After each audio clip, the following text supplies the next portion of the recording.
Hi, I'm Plastic Kraken, and today I'm going to be taking a look at Warhammer 40,000 and why you might want to get into it.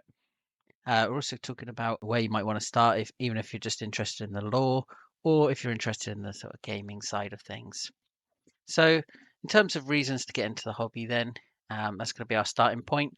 We're also going to look at what tools do you need, which game system might you want to look at, because there are a few different ones around Warhammer 40,000, and perhaps the main game of Warhammer 40,000 might not necessarily be the best match for you, but I'll explain more as we go.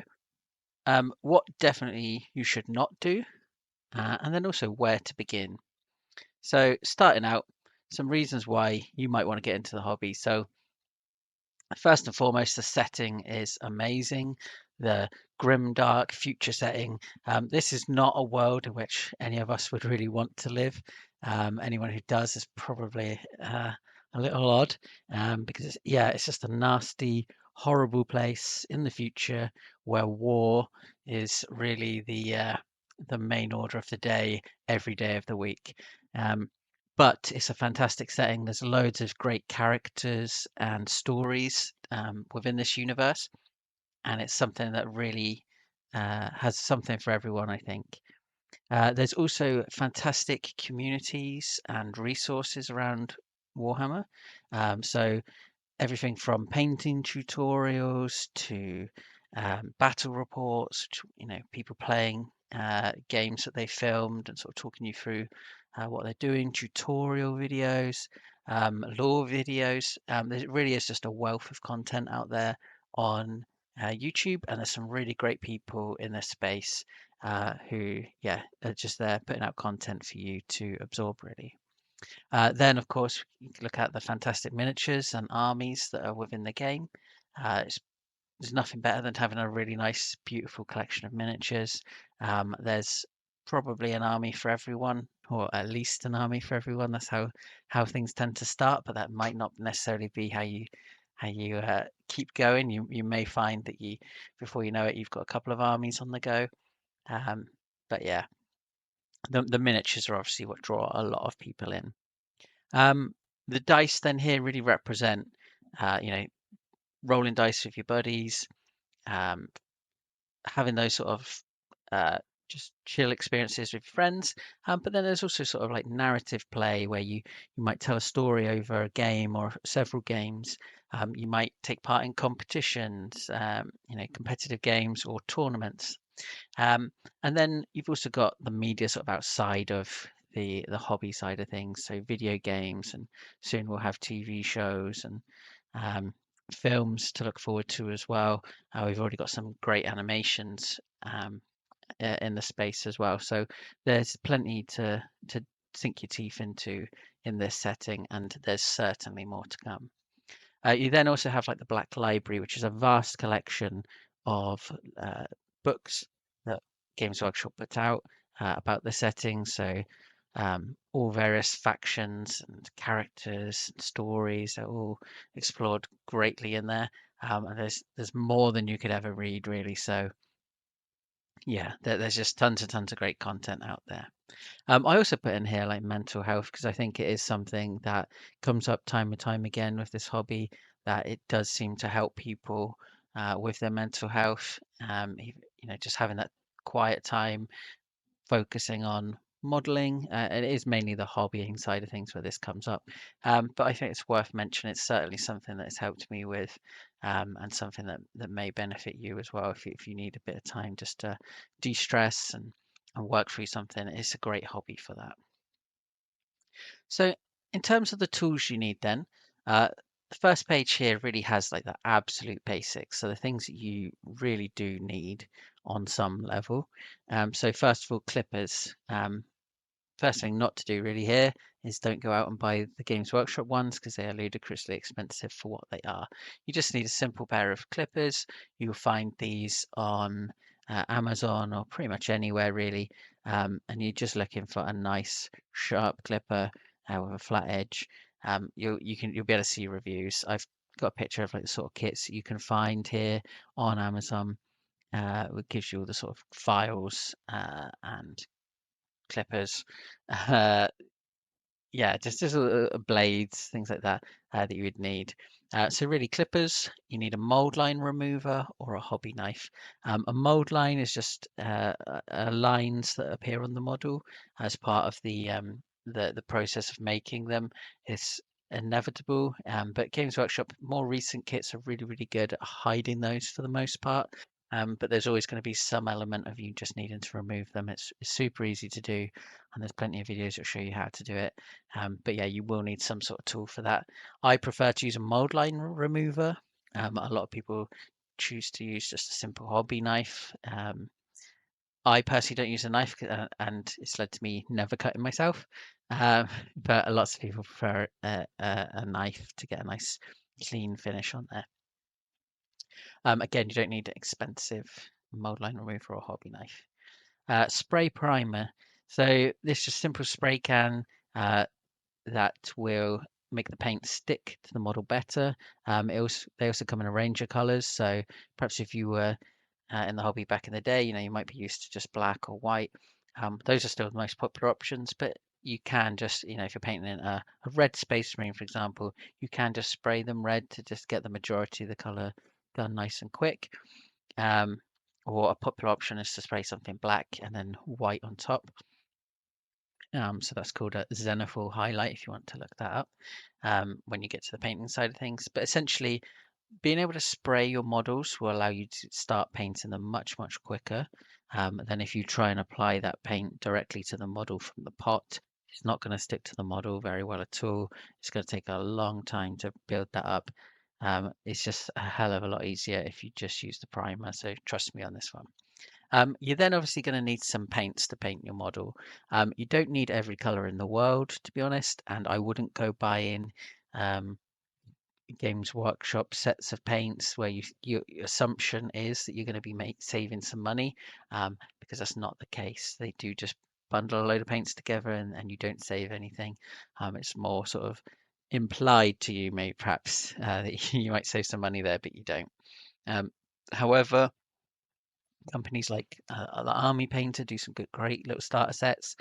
So they have like the Fanatic range of paints, which is their regular war paints. And then you also have things like Speed Paint.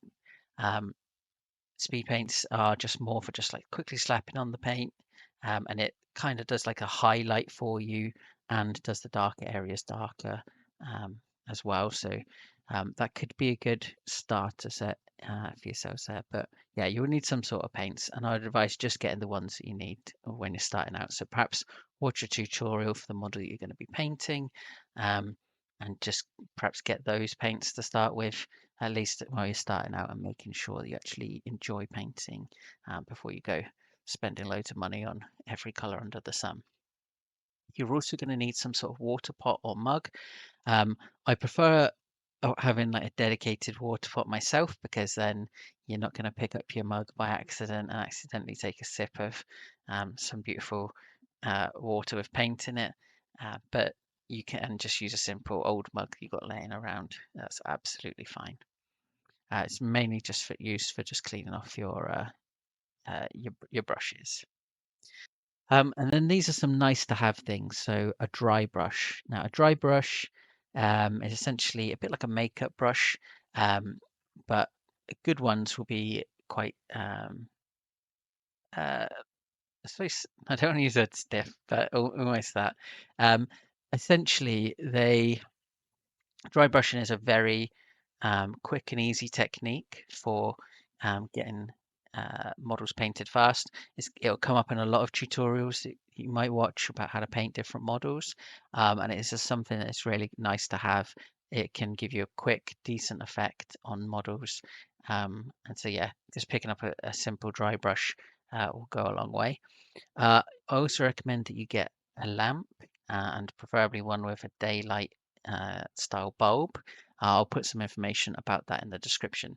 So a decent lamp is really going to help you when you're painting your models.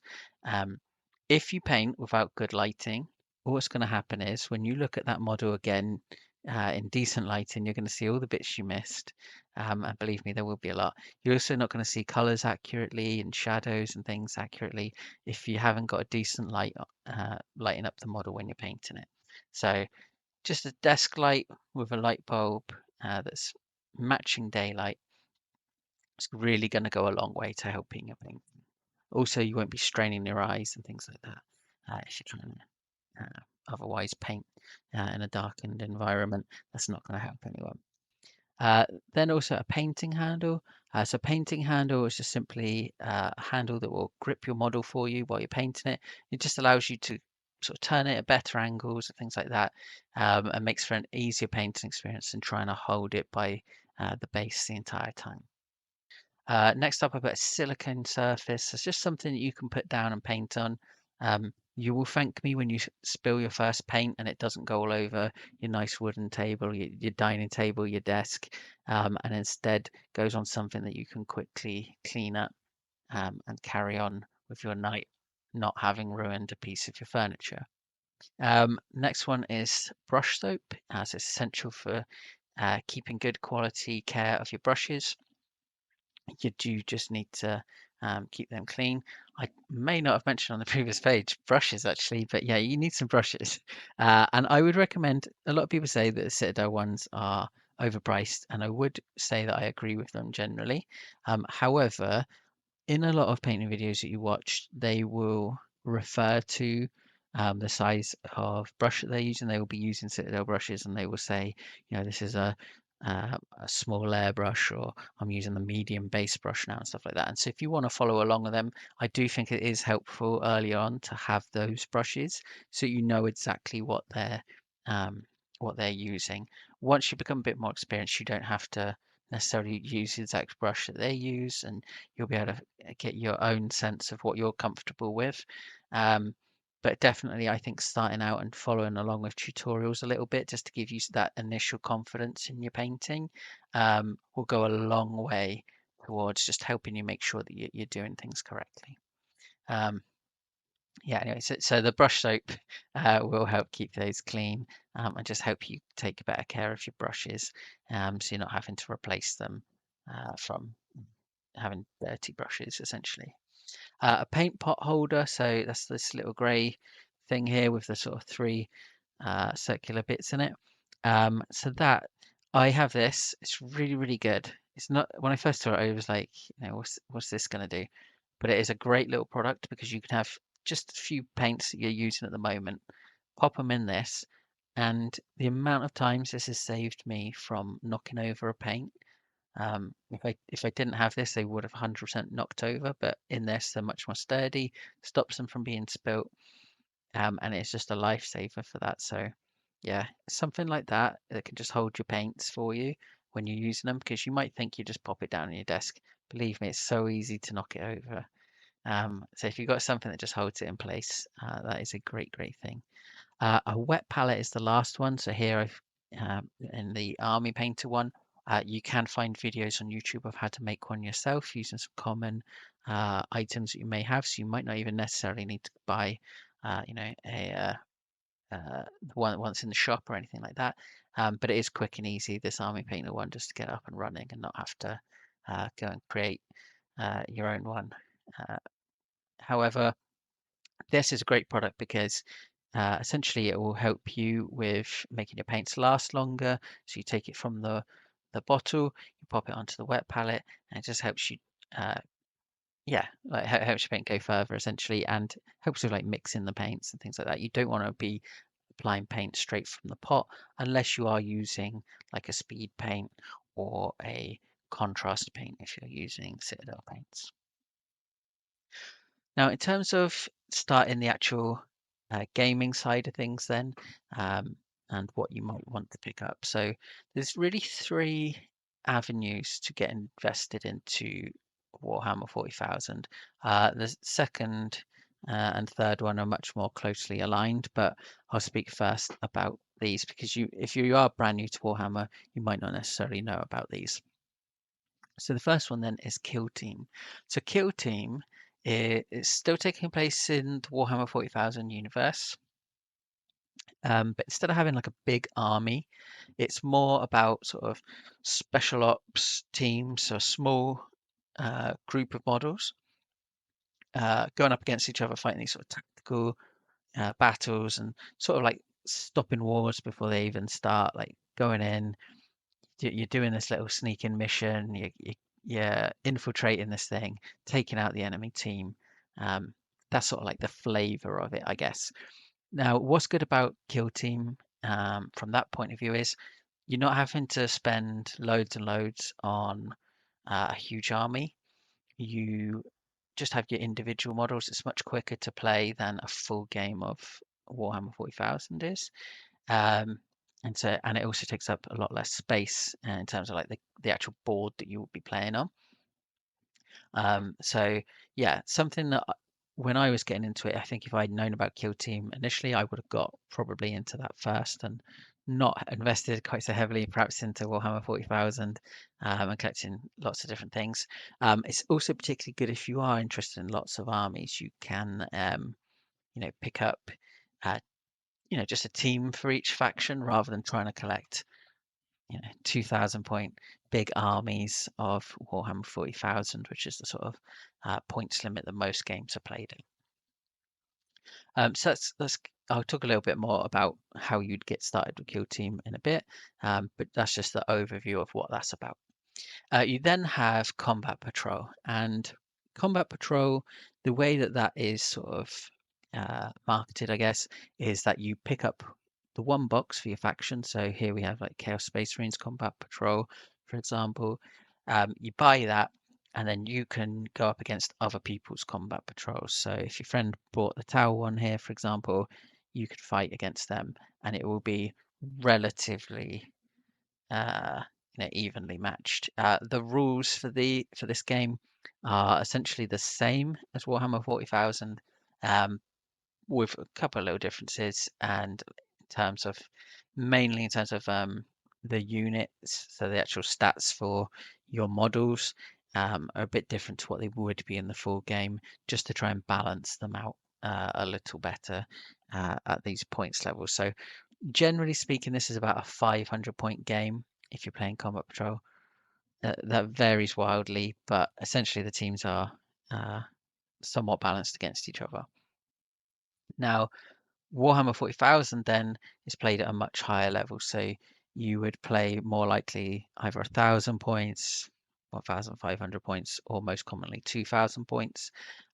So your army is going to be a lot bigger than even what you would see in this Combat Patrol, for example. So this Chaos Space Marine one here with the 26 models, you're going to need about 4 times that to play a big game of Warhammer 40,000. So that is obviously a lot more models.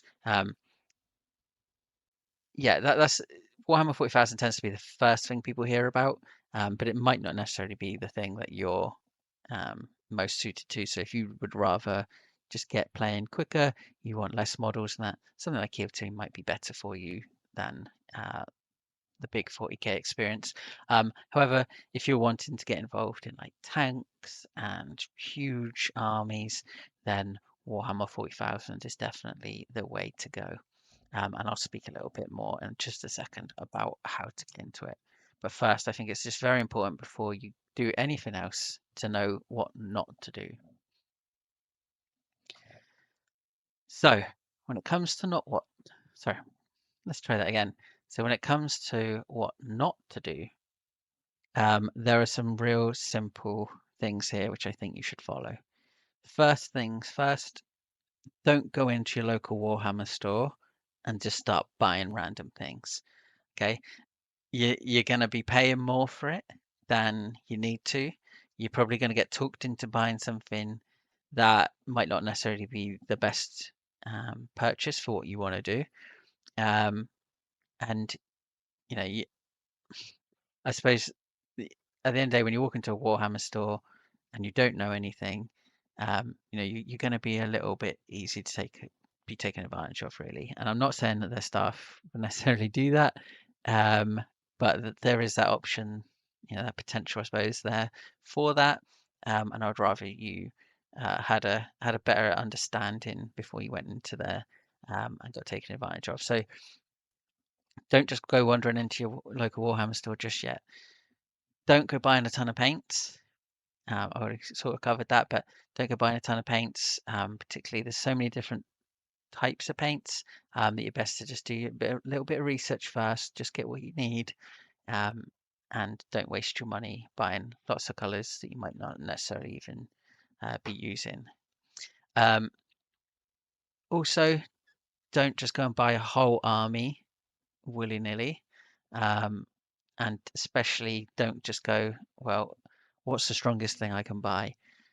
What's really strong right now in Warhammer 40,000? Because by the time you've bought that army, by the time you've put it together, by the time you've painted it, by the time you actually get it to being on the table, things will have changed. The points would have changed for the models that you've bought. The rules might have changed. There's so much that can happen. Things are constantly shifting in terms of what's the strongest thing. So don't go into it like that. Go with what looks cool to you. Go with what appeals to you, and don't buy too much. It is much better, in my opinion, to buy like one box, one character, or something like that to start out with. Um, get involved in that. Like, check that you actually like the hobby first and foremost, and check you enjoy it, check you're happy with it, um, before you go buying a load of stuff. It's very, very easy to just buy too much and end up with a huge backlog. Um, and yeah, it's just much better if you just buy or try. Like, we're all guilty of probably having a backlog, but you can try at the very least, especially when you're starting, to not overburden yourself. Also, I would steer clear of eBay. You may be thinking, "Oh, I'll just buy like a secondhand army on eBay, or things have got to be cheap on eBay." Like, yes, they can be, but also when you're someone new and you don't know everything there is to know. You don't know what's I suppose rare. You don't know what's um how things usually look. You don't know exactly what to expect. Again, it can be easier for you to be taken advantage of. It can be easier for you to think you're getting a better deal than you are, um, or to actually be paying, buying things off of scalpers at an increased price. So please, I would just stay away from eBay until you know a little bit more. The last thing I would suggest not doing is maybe don't go picking up a codex just straight away, for your favorite army, just because you think that's the way to go, or that's the way that you did things in the past if you're sort of returning to the hobby. Um, the reason being that we're currently still having all the codexes released for the current version of the game, which is 10th edition. Um, a lot of the covers for the codexes look exactly the same as they did in 9th edition. So first and foremost, you could be picking up an older version. You could also be picking up one for an army that's about to get a new codex come out. So just stop and find out about your faction first and foremost, and whether you actually need the codex, um, and whether it's about to be replaced or anything like that soon. Um, the codexes are quite expensive, and they are, to be quite frank, almost always out of date, if not from the moment they arrive, um, shortly afterwards. It's much better when you're starting out, especially that you spend the money that you have on models and hobby supplies rather than rules. Um, so yeah, and there are some resources out there, shall we say, for seeing some of these rules for free. Where I think Codex can be quite good is for seeing, getting the lore about your army, and seeing like beautiful pictures of your chosen army. But I wouldn't go picking one up straight away, particularly for the rules. Wait until you've got models painted. Wait until you making an informed decision and you know when your codex either came out or is coming out before you go picking one up. Now, if you're interested in the lore side of things, then what I would say the best place to start with that is probably going to be YouTube, just to get a taste of things before you go buying anything. It'll be great to perhaps start with a video about the general setting or the different factions, and then that will help you zero in on characters or armies that you're interested in, and you could kind of take things from there. There's some brilliant lore channels out there. I I don't really want to push you towards like one or the other. And I think the one that I was going to mention, I think has actually recently been hacked at the time of recording, so I don't really want to send you over there if it's not there. Um, but yeah, there's some brilliant resources that will really give you the flavor of the Warhammer setting, and really help you find out like which characters you're interested in, which armies. Um, Once you've sort of zeroed in on that, I would perhaps look at a book um, for the characters you're interested in.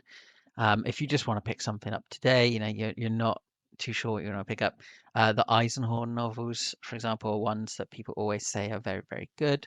It sort of follows an Inquisitor as he goes around. If you don't know what an Inquisitor is yet, don't worry, it's absolutely fine. But essentially, they're kind of like an agent of the Imperium of Man, and they go around seeking out like heresy and Xenos aliens and things like that, heretics. Um, Trying to put a stop to their shenanigans, basically. But what I would say is, if you're looking to get into the law side of things, you're looking to pick up a book. A great place to start would actually be sort of like an omnibus. So I'm sure or pretty much all of the factions will have an omnibus of some kind by now. So you're not committing yourself to just one story that you might not necessarily like. You can pick up, a book that's got a few different little stories in there and really give you a bit more opportunity to find a story about what you're interested in, that you're going to like, and perhaps there'll be characters and themes that come up in there that will help you then decide where you're going to move from there. The big, I suppose, most famous narrative in Warhammer is the Horus Heresy, but there are like a million books in that series, and yeah, it might perhaps be a bit overwhelming, and that's obviously very Space Marine heavy. You might not necessarily be interested in Space Marines, so just really see what you're drawn to. But I think make the use of YouTube because it's a free resource, and there's so many great channels out there. So if you were looking at Kill Team, my recommendation would be to get the new starter set. So this features the regular Space Marines, and then you've also got the Death Guard in there, so which are the evil, baddie, gross, Nurgle Space Marines. Um, if you believe the propaganda, but yeah, so two great little teams, few models on either side. Um, this has starter missions for you to really sort of introduce the concepts of the game to you slowly. You've got MDF terrain in here, so it's just coloured, like pre-painted terrain. Essentially, you just put it together in no time, and you can literally be up and playing this game the day that you've bought it, without any problems. So really great little starter game. And there is a bigger set you could get if that's the route you want to go, which is Hivestorm. So this one won't be around forever. This is sort of like the launch box for Kill Team.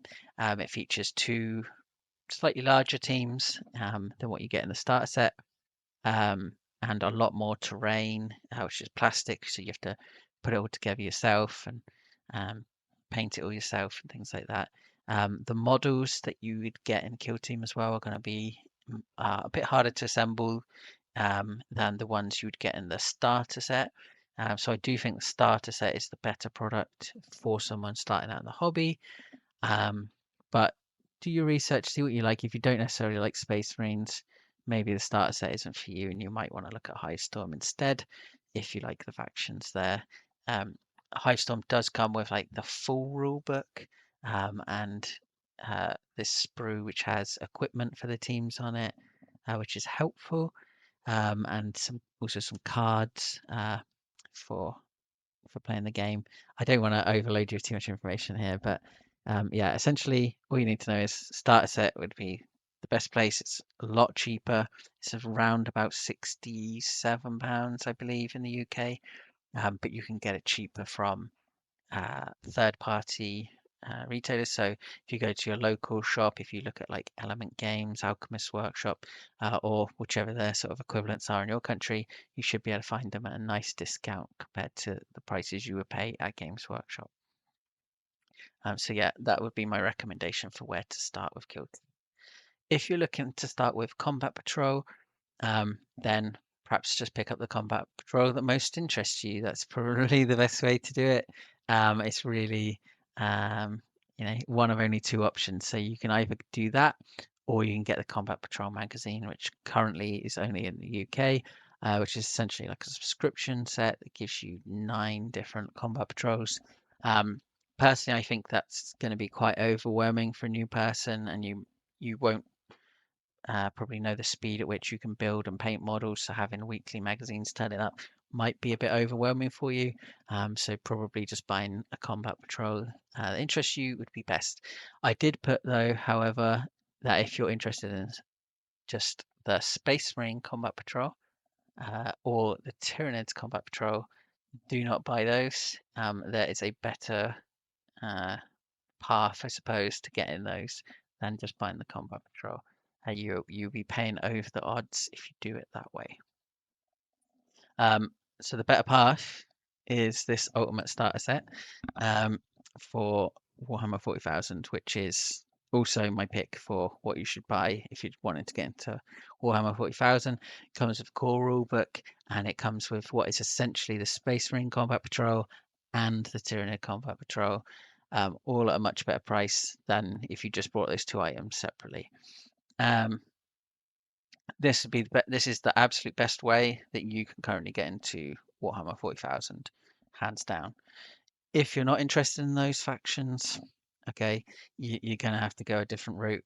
You're going to have to probably look at a combat patrol plus the rule book at least to start, and then build things out from there. What once you've got that together, you can look at like, what do I want to get next? What do I want to get after that, and build up from there. Another possible starting point you could look at. So every Christmas they come out with these Battle Force boxes, and this year's no exception. So you've got, for example, here this Dark Angels Battle Force. It's essentially just the models. You're not getting any rules in terms of like the core rules or anything like that. But if you just want to buy an army, like say if you wanted to buy just these Dark Angels, for example, get them painted up, you could absolutely do so. They are a bit of a saving. Games Workshop don't really do sales, but they will do discounts every so often in the form of these boxes, and that's what this sort of represents. However, one thing to note about these is that typically they go on sale and they will sell out pretty much instantly. Like you need to be, if you want it, you need to buy it like the moment it goes up for pre-order. So the date for these to be pre-ordered at the time of recording has not been put up yet, but they come in very soon. But yeah, there tends to be a few sort of limited time products with Games Workshop where they will release some sort of discount box that's sort of here and then gone. Sometimes though, the Battle Forces every year there seems to be one that just sticks around in your local hobby shop and doesn't sell quite as well as the others. So you may get lucky picking one up after the fact if you are listening to this down the line. It's just something to do a bit of research on to see if there is one for your army. But as I said, Ultimate Starter Set is the way to go for most people, I would say. However, what I would say, forge your own path on this. Only you know what you like and what works for you. If buying a whole army at once is what gets you excited, you can go ahead and do it, even though I told you it's probably not the best way to go. Do what makes you happy at the end of the day. But yeah, yeah, and then maybe you'll find out down the line that you should have heeded my words, but that's fine. Do what makes you happy. No one can tell you how to spend your money or use your time really. So yeah, just do you. Um, I'd also recommend like if you've got friends already on the hobby, talk to them, see what they think. Tell them what you're interested in, and they might have suggestions for you as well. Or they might have some models that they can gift you, or things that they can show you that might help you know where you want to get involved in the hobby. It's also well worth going to your local friendly gaming store and speaking to them. They will be, if you tell them what you're interested in, they can tell you sort of like which products are sort of matching up with the things that you're interested in. yeah, sort of show you things sort of hands on, I guess, a bit more, and give you a good idea of what's available. They might have things in stock that uh, typically your online retailer doesn't have anymore, and things like that. So I think it is worth talking to them, getting to know the people there, seeing what's being played, what games are, thriving in your local community, and that might help inform your decision as well, particularly if you are wanting to, meet new people, play games against people. The last thing you really want to do is invest in a game that people aren't really playing in your area. So yeah, well worth speaking to them. Anyway, I really hope this has been of some use to you. If you do have any questions, because I know coming in as a new person, it can be quite overwhelming. You might not necessarily know all the different terminologies and things that you're hearing. Um, then please do feel free to ask a question down below, and I will do my best to answer you. And I'd encourage others to help answer you as well. So yeah, thank you very much for your time. Please do leave a like, a comment, or subscribe, and thank you very much for watching. Take care.